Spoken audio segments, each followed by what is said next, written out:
We are using trigonometry to find a side. Let's see. Well, they're giving us a triangle. KLM is the name of it.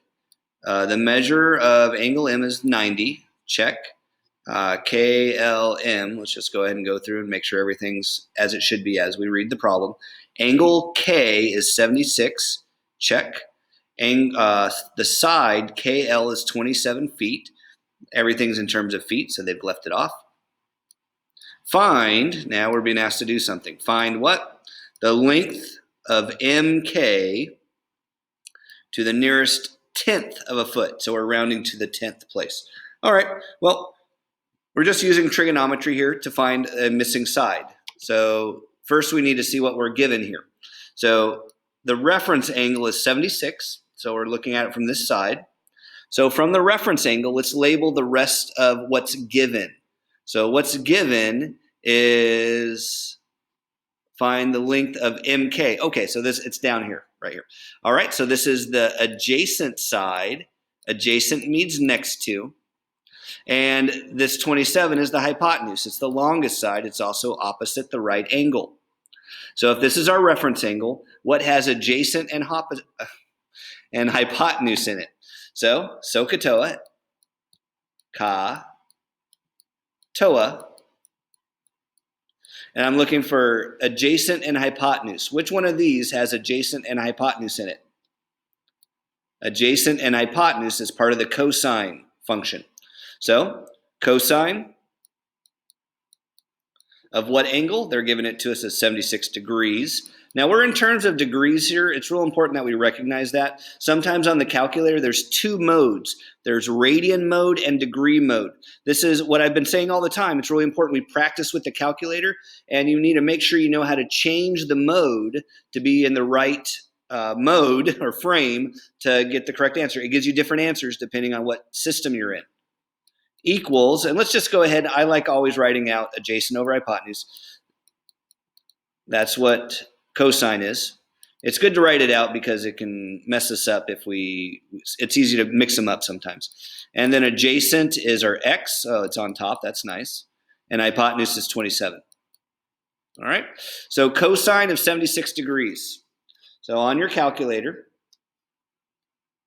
and I'm going to check my mode. My mode is in radians, so I need to make sure I change it to degree mode. And where's my enter at? There it is. So I'm now in degree mode. Then I'll get out of that. And then, so cosine of 76, I just type it in. Cosine, it's one of the keys on the calculator. 76, enter.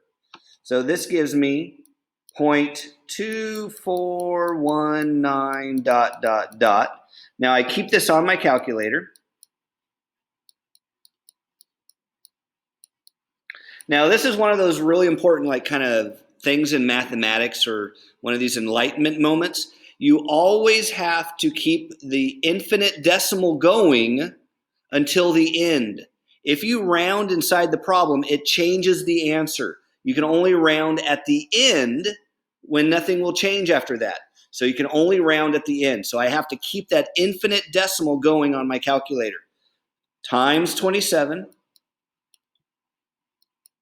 Times 27. It's 0.2. I did a couple things I was upset about right there.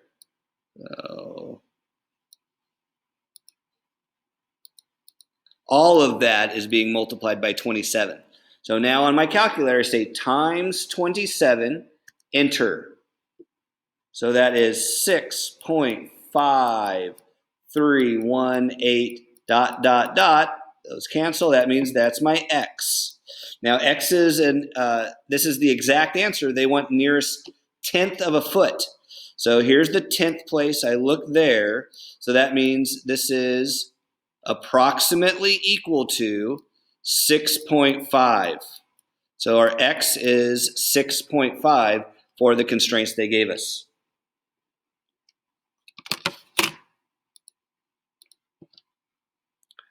$6.5.